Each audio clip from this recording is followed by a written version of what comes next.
Avoir un véhicule en bon état et bien le connaître sont des gages de sécurité pour le conducteur et ses passagers.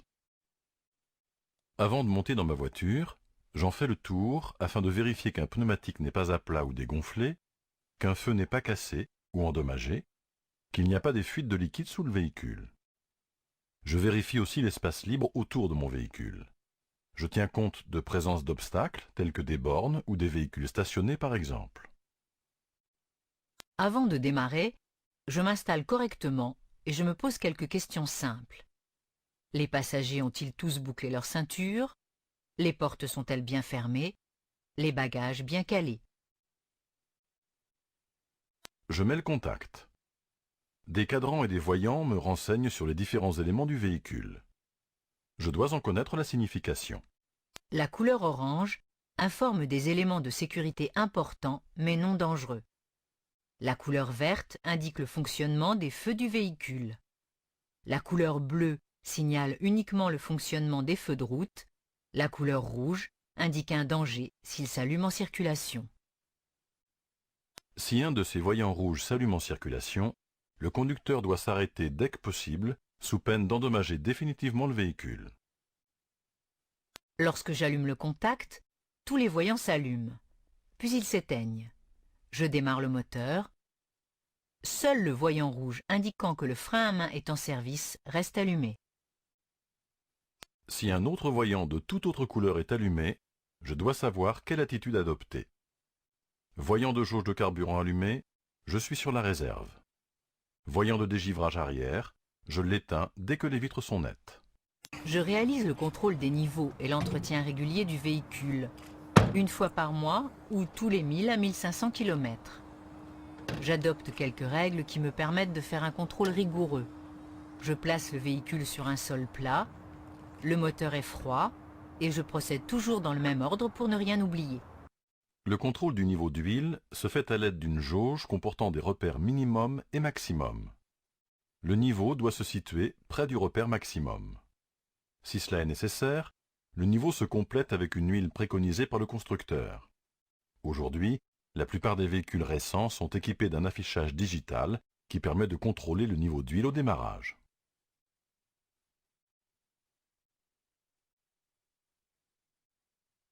Le contrôle du niveau du liquide de refroidissement se vérifie par transparence à travers un vase d'expansion. Le liquide doit se situer près du niveau maximum. Le niveau se complète avec du liquide approprié. Surtout ne pas ouvrir le bouchon lorsque le moteur est chaud. Je risque des brûlures graves. Le niveau du liquide de frein se contrôle sur un petit réservoir translucide. Le liquide doit se situer au moins entre le minimum et le maximum.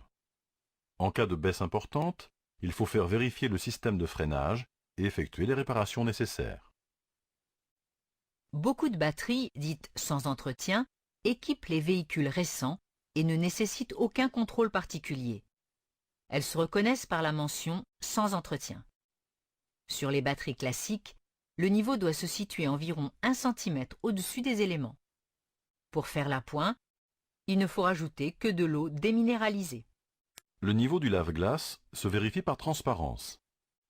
En hiver, des liquides spécialement préparés permettent d'éviter le gel du liquide dans le réservoir.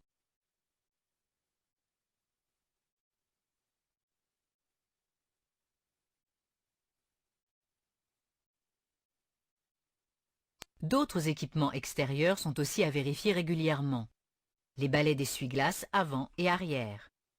Ce sont des équipements qui subissent les aléas climatiques, soleil, pluie, gel, et donc ils doivent être vérifiés et changés régulièrement. Je vérifie que tous les éclairages et signaux lumineux fonctionnent correctement. Feu de position, feu de croisement, feu de route, clignotant, et si le véhicule en est équipé, feu de brouillard, feu diurne et feu d'angle. À l'arrière, feu de position, feu stop, feu de recul, feu de brouillard, catadioptre, clignotant, éclairage de la plaque d'immatriculation.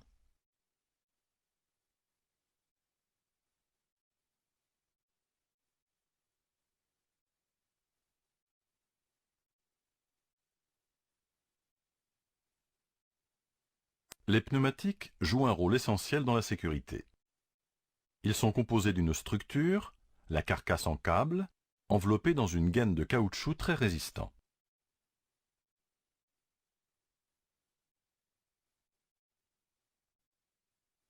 Un pneu est composé d'une multitude de câbles. C'est sa structure. Cette structure lui permet de résister à la pression. Il existe plusieurs types de structures, mais la structure radiale est la plus courante pour les véhicules légers. Elle est repérée par la lettre R ou le mot radial. Le type du pneumatique est défini par les différentes caractéristiques, comme la marque du fabricant, la dimension, la structure, la catégorie de vitesse, l'indice de capacité de charge, le mot tubeless pour les pneus sans chambre à air, la date de fabrication, etc. Deux pneus de même caractéristique ont le même type.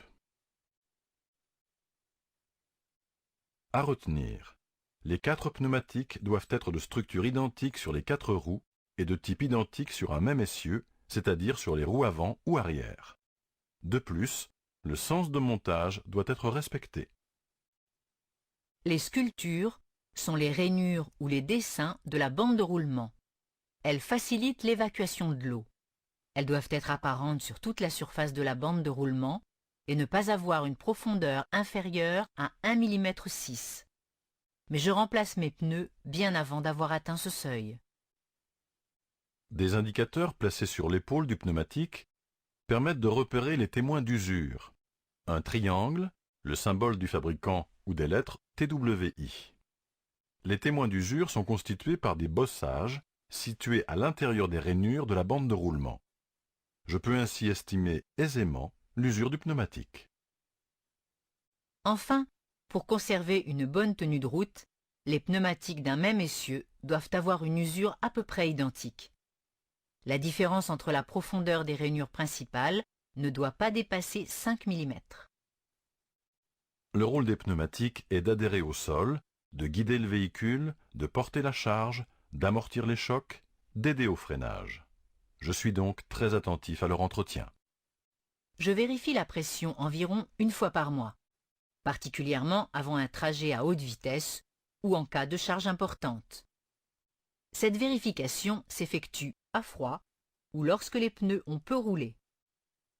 Les pressions de gonflage préconisées par le constructeur se situent dans la notice d'utilisation ou sur une étiquette placée à l'intérieur de la porte du conducteur ou de la trappe à carburant.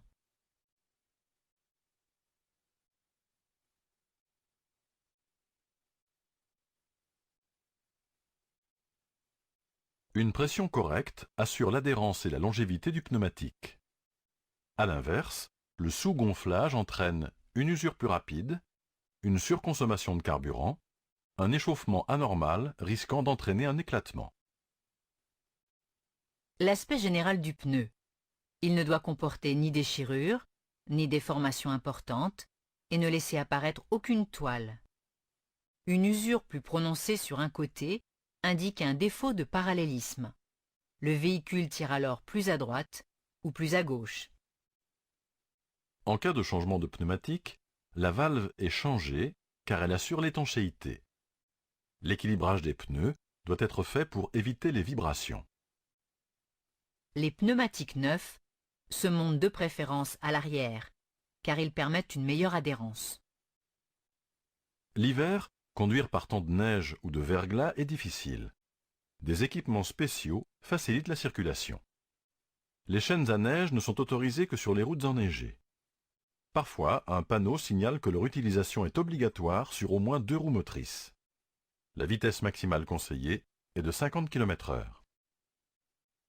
Les pneus neige sont particulièrement adaptés à la conduite hivernale, c'est-à-dire dans des conditions de pluie ou lorsque la chaussée est revêtue d'une faible couche de neige. Ils sont reconnaissables aux lettres M et S moulées sur leurs flancs. L'équipement des 4 roues en pneus neige est conseillé, car l'adhérence est ainsi répartie sur les 4 roues.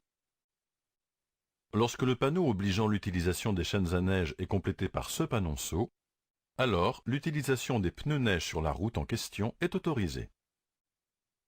Les pneus neige remplacent avantageusement en termes d'efficacité et de durée d'utilisation les anciens pneus à clous ou pneus à crampons qui ont disparu des circuits de distribution. De nombreux équipements apparaissent au fur et à mesure de l'évolution technique des véhicules, tant sur le plan du confort de conduite que sur celui de la sécurité des usagers. Je dois les connaître et savoir les utiliser. Le régulateur de vitesse permet de circuler à une vitesse stable que je détermine. Le régulateur s'utilise principalement lors de longs trajets sur route ou sur autoroute. Il ne peut se déclencher que si une certaine vitesse est atteinte, entre 30 et 70 km/h, suivant les modèles. C'est pourquoi il n'est pas utilisable en ville. Je n'oublie pas de le désactiver en approchant d'un péage ou d'une sortie ou dans des zones à forte circulation. Une pression sur le frein ou l'embrayage le désactive immédiatement. Le limiteur utilise le même calculateur que le régulateur, mais son objectif est de fixer une vitesse maximale que je ne souhaite pas dépasser. Dès que cette vitesse est atteinte, par exemple 85 sur route ou 125 km/h sur autoroute, le dispositif régule l'arrivée de carburant pour empêcher le véhicule de dépasser cette vitesse. Le GPS est un outil très pratique qui me permet de m'orienter, de trouver une adresse, de calculer et suivre un itinéraire, d'avertir des ralentissements dus au trafic, de trouver les stations-service et bien d'autres choses encore. Mais 2 précautions sont à prendre. Tout d'abord, je m'arrête pour régler mon GPS ou je le fais faire par un passager, mais en aucun cas je ne le règle en roulant. Puis, je ne place pas le GPS dans mon champ de vision.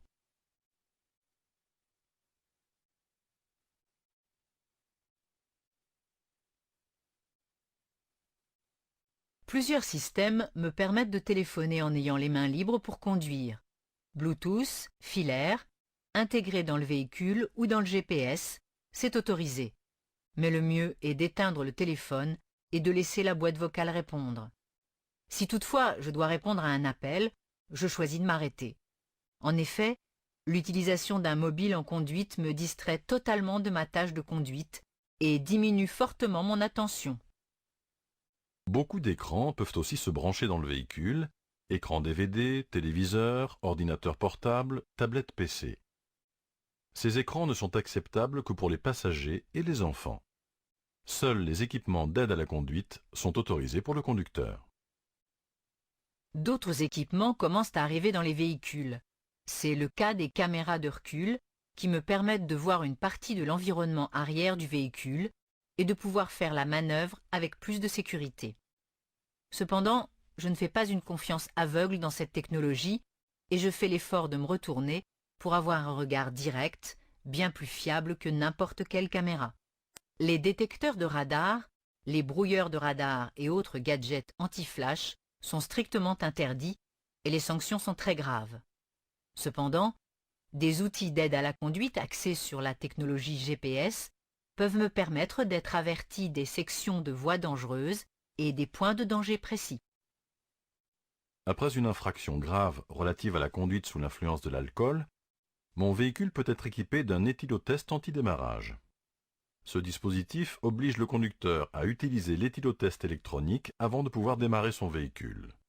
Le démarrage ne peut avoir lieu si l'éthylotest met en évidence un état alcoolique. En matière de sécurité active, le véhicule est équipé d'un certain nombre d'équipements permettant d'arrêter, de ralentir ou d'améliorer le freinage ou l'équilibre du véhicule. Il s'agit de l'ensemble des systèmes de freinage du frein de parquage au système complexe comme l'ABS, l'AFU, l'ESP ou l'ASR. Un dispositif qui maintient le véhicule à l'arrêt, c'est le frein de parquage, communément appelé frein à main. Son fonctionnement est généralement assuré par des câbles. Ce frein agit sur les 2 roues d'un seul essieu, généralement à l'arrière. J'actionne le bouton de verrouillage pour maintenir ma voiture à l'arrêt en mon absence, ou le déverrouillage pour libérer les roues du freinage lorsque je démarre. Le frein principal est commandé par une pédale actionnée par le pied droit. En pressant la pédale, j'exerce une pression sur le liquide qui circule dans les canalisations. Ce liquide pousse un piston dans le maître-cylindre qui lui-même pince des plaquettes sur les freins à disque ou écarte des mâchoires sur les freins à tambour. Le système de freinage moderne assure le frein de secours, car en cas de rupture ou de fuite d'une canalisation de liquide de frein, l'indépendance des circuits fait que le freinage se produit sur au moins 2 roues. En cas de défaillance du système principal, le frein de parquage peut servir de frein de secours. Je dose alors le freinage, tout en maintenant le cliquet de verrouillage enfoncé. L'ABS ou ABR est constitué de capteurs de vitesse sur les roues, reliés à un calculateur qui régule la pression du freinage. Si au moment du freinage une roue se bloque, le calculateur relâche la pression de freinage, ce qui permet de conserver le contrôle de la direction. Très utile en cas d'adhérence réduite ou de freinage d'urgence, l'ABS ne diminue pas la distance de freinage.